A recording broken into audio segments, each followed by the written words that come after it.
forests are the lungs of the planet, the Arctic is the air conditioner and the refrigerator of the planet. When Hurricane Sandy happened here, for example, for the first time we started hearing mainstream American journalists talk about a polar vortex and Arctic freeze. And thankfully people are understanding that what happens in the Arctic, unlike when Americans say what happens in Vegas stays in Vegas, what happens in the Arctic does not stay in the Arctic. So the meeting with the Secretary General was to ask him to call for a special summit of world leaders on the Arctic.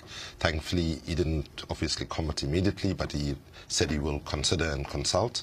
We also presented him with a declaration saying that the Upper Arctic should be declared a global sanctuary in the same way that the Antarctic is, where there's no oil drilling, no industrial fishing and no commercial exploitation. Bear in mind that there are 4 million indigenous peoples that live in the Arctic.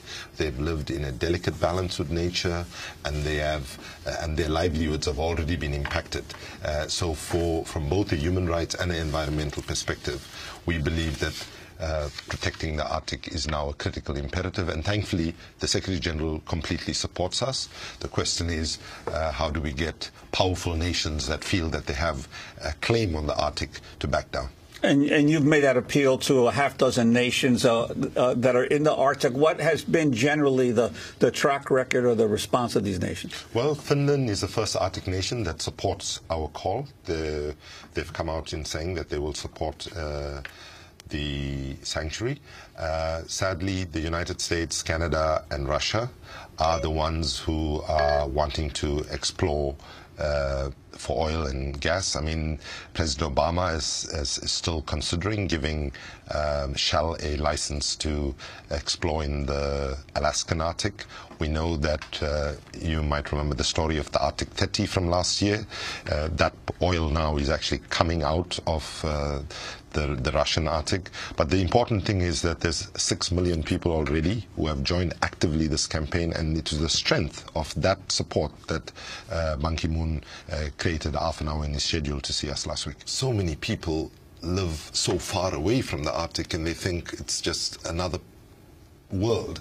And I think last year when we went back and when the Russian state took a different approach, because when we were there, the Russian Coast Guard didn't act on us, right? Well, you were the executive director of this international organization. Exactly, and I think it might have been that. And then when our colleagues went back last year and they spent, almost 3 months in prison, charged with piracy and so on, but that was maybe the unintended consequence of President Putin's action, which led to an explosion of solidarity around the world. People know now that the Arctic is a critical part of the solution to address climate change. And I'm pleased to say that the first sitting head of state has signed the declaration that and he signed it in the Arctic just before he came to the United Nations. He went with us on our ship. Finland?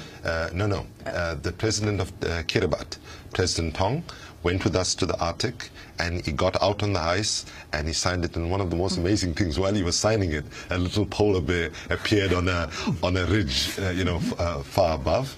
And I am, after this summit, going to write to every head of state to actually ask them to support the declaration. I believe that this is now winnable, that after the urgency voices we've heard at the climate summit, we now want to see whether they were just words or just or whether it's backed by real commitment. I wanted to ask you about the climate summit. You also spoke there on a panel with Unilever and Cargill, two major international companies, and this whole issue of the corporations now that are stepping forward, pretending or saying that they're going to act even faster than governments are on the issue of beginning to reduce greenhouse gas emissions. Is there any concern about this whole sort of let us do it voluntarily rather than through treaties or through government commitments? Absolutely perfect question, because Greenpeace position, some civil society groups have signed, and we can understand why they've signed. We've took a position not to sign the New York Declaration on Forests, precisely because we do not believe that voluntary action on its own is going to deliver the solutions to protect our forests fast enough. We believe that there has to be strong governmental leadership, strong laws, and not only should there be strong laws, but there needs to be implementation and compliance to the laws. There are some good laws that exist to protect forests all over the world, but our governments are not implementing it.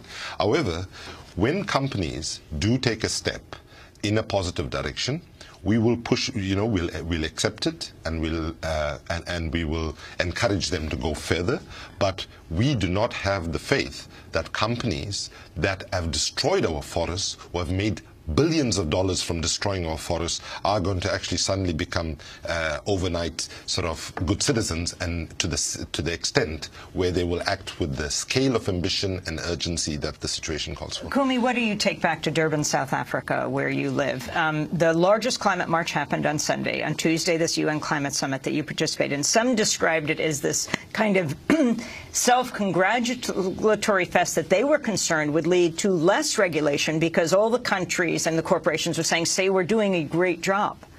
Well, my one-line description of the climate summit outcome is that we got much more than many of us thought we would get in terms of stated commitments, but we got significantly less than what the world needs us to do. I have no doubt in my mind that the mobilization of people in New York and around the world in such large numbers was a wake-up call both to the US political establishment as well as to the others, as well as the corporate sector. I found CEOs of companies within the UN coming to me and saying, congratulations, you guys have now won the argument, right? There's no question about it. You've got the momentum and so on. The important message to individual citizens around the world, we cannot rest on our laurels now. 400,000 here in New York, we need globally, not just hundreds of millions, we need billions of people to actually join, and I think we have the basis to build that movement.